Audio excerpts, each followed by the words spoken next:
gentlemen, Sigrid Kaag. Yes. Hello, good morning. Well, it's been an open session. You've heard the council, you've heard myself, you've heard the briefer, and I think we're at a very difficult moment. You've heard me say the two-state solutions on life support, and with a very strong push for member states to have courage, conviction, and for peace to really win over politics. We have no other message. Situation in Gaza, of course, we discussed extensively. I mean, you've heard me speak. I don't want to waste words amidst such suffering. Edie. Yes, Edie. Thank you very much, Ms. Kaag. A couple of questions. First, could you answer what the Israeli ambassador said about 400 trucks being on the Kerem Shalom side and not actually moving or getting to warehouses and to people in need? I know you said that it's like a lifeboat after the ship has sunk. And secondly, does the UN have any information on the number of people injured and killed at the aid distribution yesterday by the Gaza Humanitarian Foundation? I think I need to answer your two questions, sadly fairly generically, because it's very dangerous to say what about this instance. I'm in New York now, my colleagues are working on the ground, they may have the latest, and the humanitarian team is issuing a statement. When it comes more generally to the UN's ability to collect and then distribute what is on or in the trucks, that has been subjected to a number of new measures or restrictions and has only hampered our very limited ability to operate in what is an active war zone, including also, of course, the humanitarian zone. The rules have changed, the drivers were vetted, then there were other measures introduced. So it's not as simple and not as black and white, they're there and the UN isn't coming. It is intrinsically more complicated. So I don't want to go into 400 trucks or 9,000 or the volume of 9,000. I think the biggest message is aid needs to be allowed in, sustained, in the volume that is needed to reach all people and allow the UN and the humanitarian partners to do their job the way they've always done and the way they do it wherever else in the world in times of conflict in accordance with international humanitarian law. We shouldn't get stuck on side roads. The high road is, does the aid reach people? Is it sustained and is it the right volume in accordance with their very broad needs, because people in Gaza need everything. It's no coincidence that I said people do not say anymore, I'll see you tomorrow, I'll see you in heaven.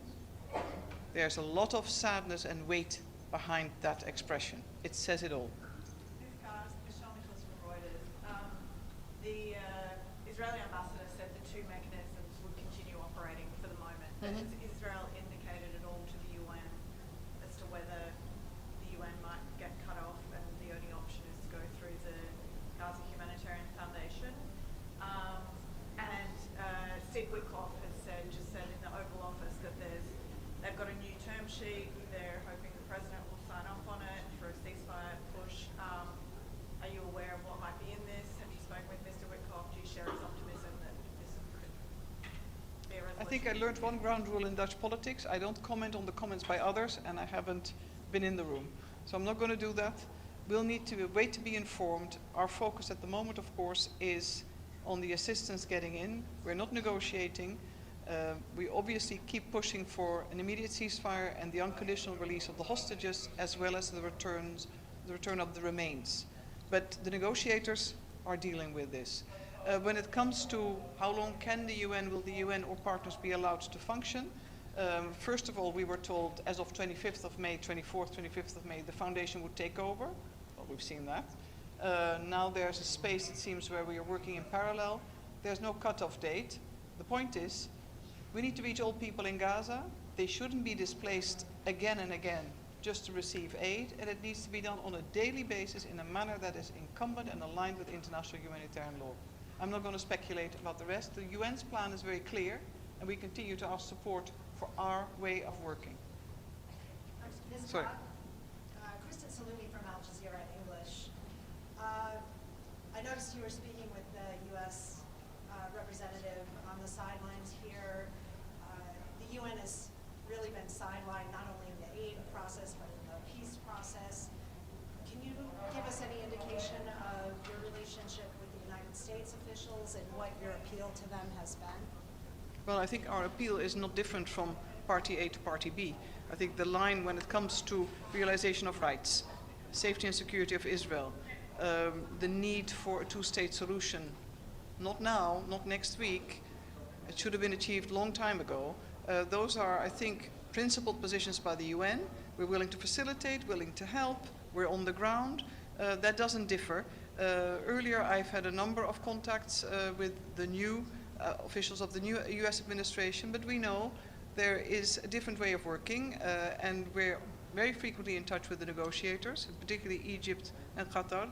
But ultimately, international consensus and legitimacy rests with the resolutions and the Council. And I think it's very fair that a number of Council members and myself referred with great emphasis to the two-state conference, co-chaired rather, by France and the Kingdom of Saudi Arabia, because it's a critical moment in time. It was no coincidence that I said the two-state solutions on life support, and all measures that are taken and continue to be taken, settlements, violence, housing demolitions, all risk creating a very irreversible situation that the two-state solution is no longer truly something that you can realize. Slimane Mansour's famous artwork of 1996 actually points to that. Thank you. I think it's the last question. I have to catch a plane, as always. Jessica Lemazurier from France 24. How concerned are you that US mercenaries are now operating inside Gaza, some of them linked to that notorious firm Blackwater? Yes. How concerning is that for you? Are you going to speak out against it? Well, I think the UN has spoken very clearly as to what we consider alignment and compliance with international law. That speaks to our plan. I think the privatization of aid and the weaponization of aid is a very dangerous precedent. It doesn't only speak to the situation potentially in Gaza, but worldwide. And we have to look at the things we allow, don't allow, or speak out against, or discourage. It's not only relevant to the here and the now, it is relevant to so many other conflict situations. So I would say support the UN. I'm not going to speculate about everything else I haven't seen, but it's pretty clear. Let's say the experiences of the past speak for themselves. Thank you very much. Thank you.